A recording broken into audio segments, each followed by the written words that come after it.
Our next guest is Atsuko Yamada, the founder of Invite Japan, a company as diverse as its founder.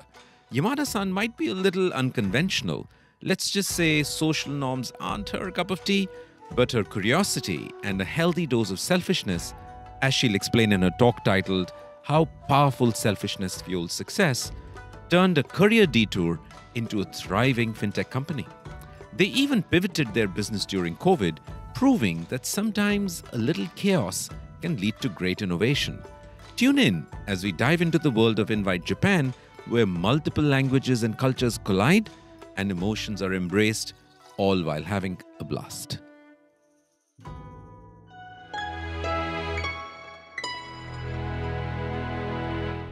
What is that strong desire that motivates great founders? Maybe it's the desire to solve a social problem.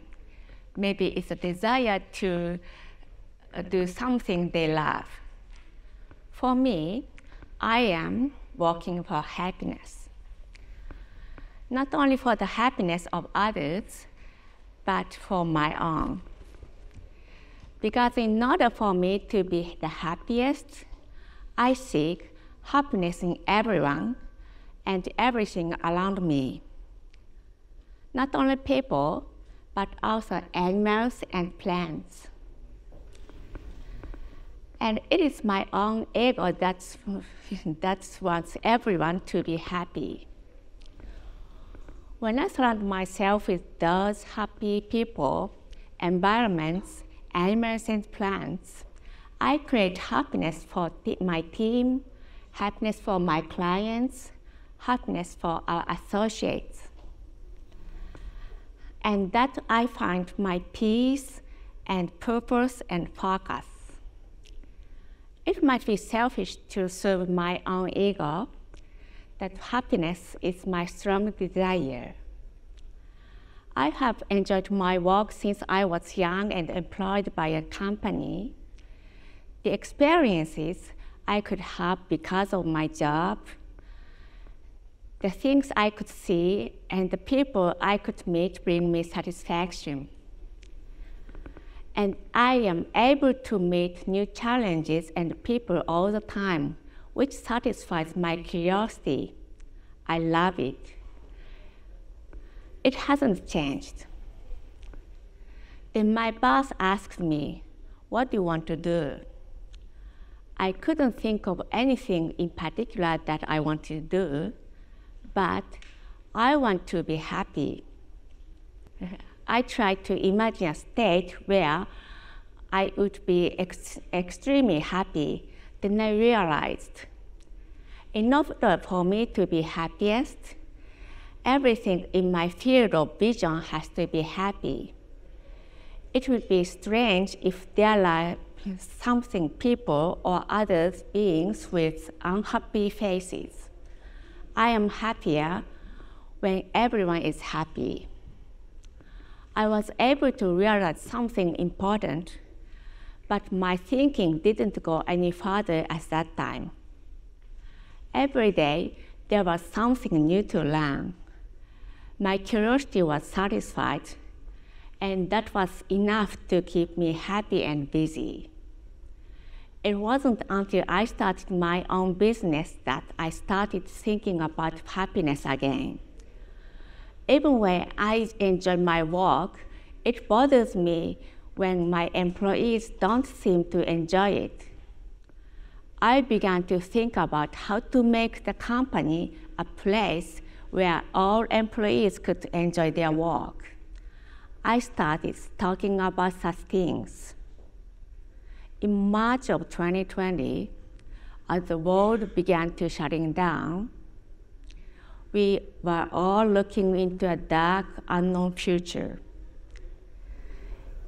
It became clear that our existing business would be devastated. Sales went zero and kept going. We had to restructure our entire business. The easiest thing would be to lay off my employees.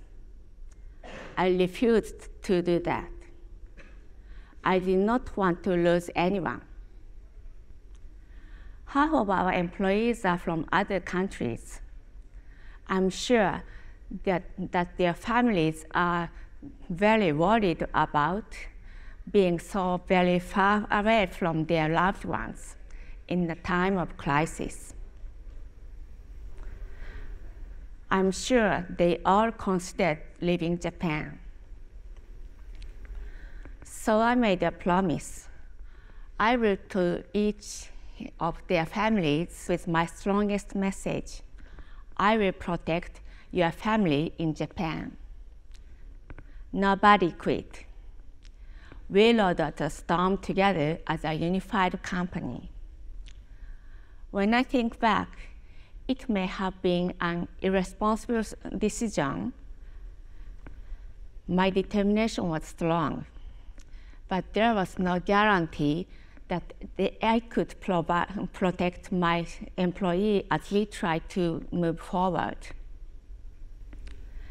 And the only way to rebuild the company was for us to do it together. I wanted them to stay for my sake, not just the sake of the company. One of my discoveries is that my desire to be happy is selfish. I want us all to be happy and enjoy working together. But the work of building our company is not easy. We don't have easy jobs. That is a luxury. Every day, it's still a struggle to keep up with revenue, salaries, running costs, and everything else that makes up our company. But selfishly, I'm also still chasing happiness for my employees and myself. When I chase happiness for myself, I believe in my heart I am ultimately doing it for others. There are many leadership styles out there. It is possible to motivate and lead using fears and anxiety. It is not my style. Happiness creates positive responses from those around me. My work is to use that positive energy to create action. I learn from my peers. The only way to do that is to create connections with those around me. Colleagues allow me to encounter a world beyond my imagination. There are things I have realized because of the presence of others. My coworkers, and there are challenges because of the presence of others, my coworkers. And there are challenges I would not have taken on without them. Their output is wonderful beyond my imagination. For them, there are challenges only able to take on because of the company. And there are things they were able to create because they were able to work together as a team. Because there are so many different people here, I have been able to get different ideas and information.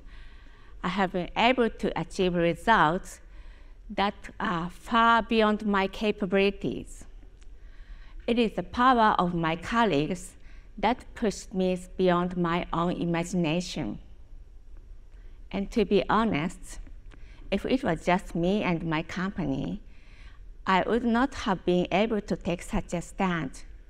It is because of my friend that I am able to work hard beyond the impulse to run away or the temptation to be lazy.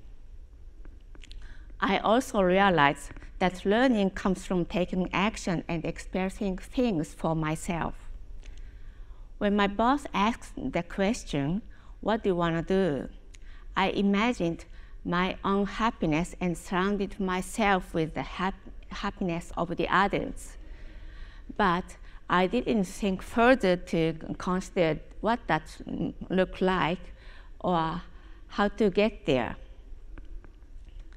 Maybe information would be help. Only when I take action and began having a new experience did my imagined happiness begin to take shape and develop deeper feelings. We are surrounded by information, but information is only useful when we take into feelings and emotions, feelings, thoughts, and ideas. These are the places where valuable learnings and discovery come from.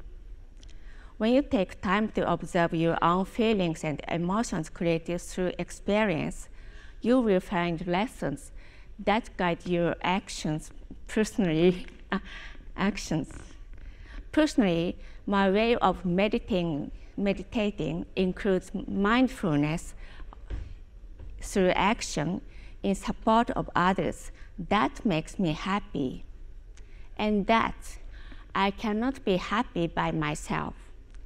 The happiness that I'm reaching for cannot be achieved by myself. Using the energy and happiness of those around us is how we can compound the power of happiness.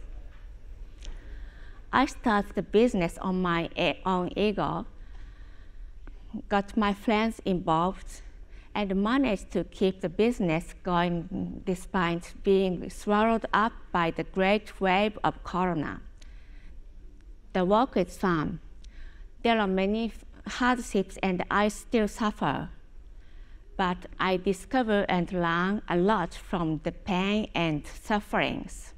And it is still interesting and fun. I think my colleagues enjoy it with me. I'm happy because my colleagues are happy.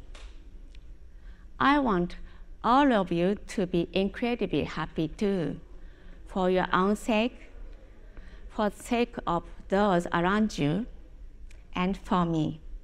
Thank you.